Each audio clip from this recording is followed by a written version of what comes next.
Bingkai Madura.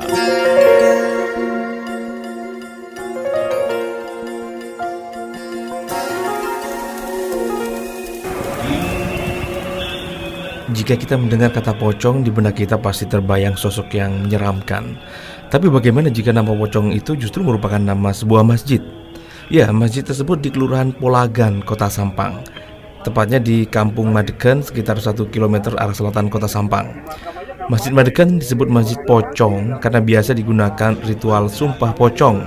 Sepintas bangunannya tak ada yang spesial dari letak dan bentuk dari masjid ini, karena rata-rata warga kampung juga sering menggunakan masjid tersebut untuk sholat berjamaah, terutama salat Jumat.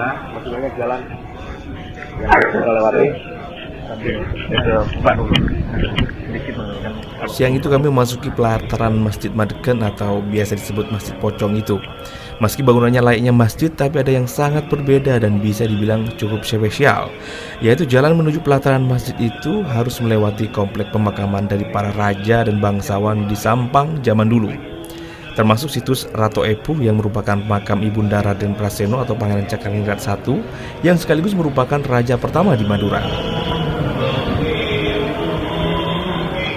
Nurul Amik, salah satu penjaga situs sekaligus yang membantu merawat komplek masjid, menceritakan Masjid Madegen termasuk masjid tertua di Madura, padahal pengaruh Hindu waktu itu masih dominan.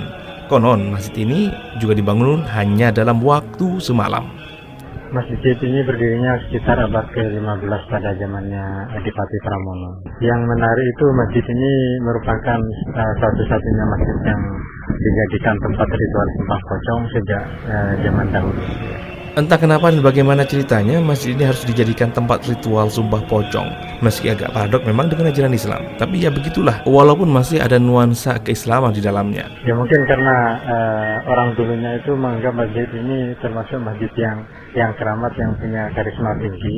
Akhirnya orang-orang dulu itu menggunakannya sebagai tempat ritual itu. Dampaknya ya sangat fatal sekali, soalnya itu menyebabkan kematian seseorang yang ada di pihak yang salah.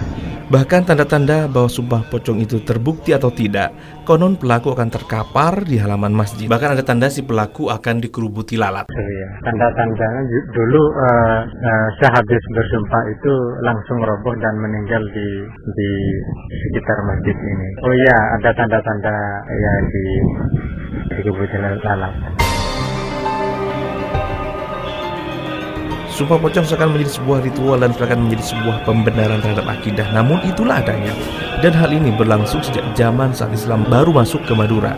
Tidak terhitung, soalnya waktu saya masih kecil itu sudah lama jalannya aktivitas seperti itu.